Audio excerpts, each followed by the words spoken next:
Rosa Quilt Guild members. Today, we're so happy to bring you an interview with one of our 2026 workshop presenters, Pattie Klimek. Pattie will come to Santa Rosa Quilt Guild on February 19th and 20th next year to present a lecture, a trunk show, and a workshop on hand quilting. I just want to share that I was attracted to Pattie's work and her website because as a fairly new quilter myself, I've learned how to quilt, but only on my sewing machine. I have not learned how to hand quilt, and I do admire quilters who can do this. So I wanted to learn about hand quilting from Pattie. And another reason I wanted to invite her up is because of her dry wit and wicked humor. Every time I read something on her website or in her newsletter, her humor makes me laugh out loud, and I love that. So thank you, Pattie, for making the time to do this interview. And tell us a little bit about yourself and your quilting history. Sure. I'm currently in San Francisco, California. Um, I was going to say sunny San Francisco, but our fog is starting to roll in, and we're still keeping our fingers crossed that we're going to have our beautiful Indian summer hit pretty soon. Um, I started quilting 10-ish years ago, 10, 15 years ago.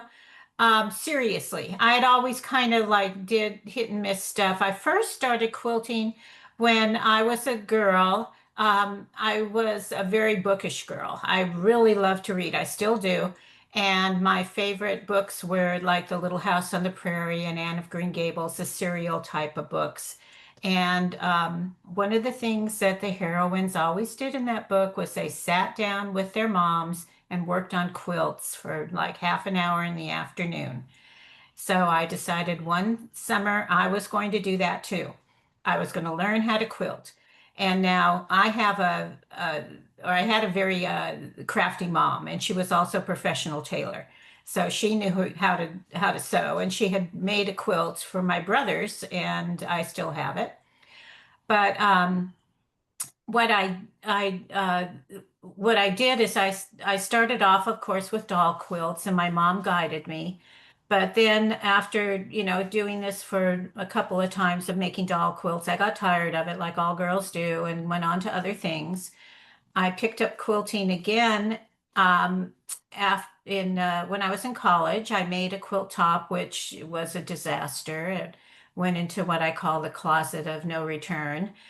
Um, and then I also decided I was really going to quilt when my kids got old enough to go to school. So I took a class in um, the at the local quilting shop, which was Black Cat Quilts, which is no longer there. We have no quilt stores in San Francisco. Mm. Then I started out with simple piecing and everything like all the beginners do. But I could not get my sewing machine, which is an old Singer that my mom bought me when I graduated high school, to sew a 1/4 inch seam. It kept, getting all bunched up on the bottom and everything. So I decided I was going to do them by hand, like Laura Ingalls Wilder and Anne Shirley used to do in those books. So I started doing hand sewing on all my pieces. I made all my blocks by hand. And that I just took to it like a duck to water. I love doing the hand piecing. And it allowed me to sit with my family, in the evenings and be a part of it rather than sitting in a sewing room and being distant from my family. Mm. Then I also wanted to hand quilt, of course, because I hand pieced the whole thing. I wanted to hand quilt it. I tried to do some following books because this was before YouTube. I made an absolute mash of it. I couldn't follow the directions properly. So I went to my local quilting guild, the San Francisco Quilters Guild, and found out that they are full of art quilters and contemporary quilters and used exclusively machines. So I got nowhere there, but I did get hooked up with my Dorcas Hand Quilters, which is a group in San Francisco that quilt in a church once a week. And we all sit around big frames and hand quilt and gossip. And they're the ones that taught me how to hand quilt. So I was so lucky to find Great. That's great. them. us, you're going to come up and teach us about a workshop in addition to your lecture and trunk show. And the workshop's called Big Stitch Hand Quilting. Right. So what will members learn from you in this workshop? And what do you hope our members will take away from your workshop? Well, doing any kind of hand quilting requires a lot of practice, so don't think you're going to be really good at it first. Big stitch hand quilting is using a large needle. I brought some right here. They're chenille needles with a big eye. You also use, instead of thread, you use, hold on, I'm trying to find this. You use number 8 pearl cotton. Mm. And here's some by DMC. And you, instead of taking these little tiny stitches, which, you of course are supposed to get 7 stitches per inch, you take bigger stitches, maybe 3 per inch or even 2 per inch, depending on how you like it.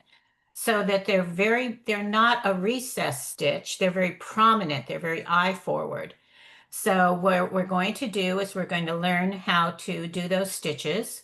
Number one is you get a proper thimble, which I will make sure that we fit the thimble to your hand, teach you how to use it, and how to thread the needle, how to make a quilter's knot, the beginning quilter's knot and the ending quilter's knot.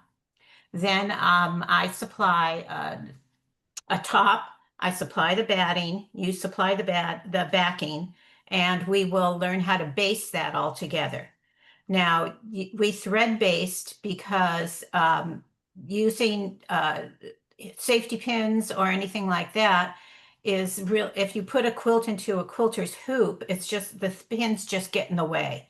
So we're going to learn how to thread based. Mm. Then we're going to actually sit down and learn how to do the big stitch. Great. Now, how can members learn more about you before you come up here? I'm sure their interest is going to be piqued. Tell us about your website, your newsletter, and anything else where members can get online and look you up. Sure. My website is Pattie, and I spell my name Pattie, handquilts.net, not com, net. That's my website, and you'll see a lot of my quilts there. You'll see everything that I'm offering as far as lectures and workshops also. I also have a weekly newsletter that I send out that you can subscribe to, and it's free. It's called Pattie, Pattie, handquilts.substack. That's substack.com. So if you go there, you can find my my newsletter that Christine was talking about. That is kind of my take on the quilting world. And my subline always is, I always have an opinion. I'm pretty opinionated. And sometimes opinions are like noses. Everyone has one, but noses sometimes have to be blown and it can be messy. Pattie, thank you so much for taking the time today to meet with us and do this interview. I really appreciate it. Elaine Ramirez, thank you for helping to record this. We wouldn't be able to do it without you. So thank you so much, Pattie. We look forward You're welcome. to you in February. And I'm looking forward to seeing a lot of you, hopefully, at my lecture, Joy of Handwork, and the Big Stitch Quilting Workshop. Yeah, we will promote it, no doubt. Yeah. Okay, thanks. Thank you, ladies. Bye-bye. Bye.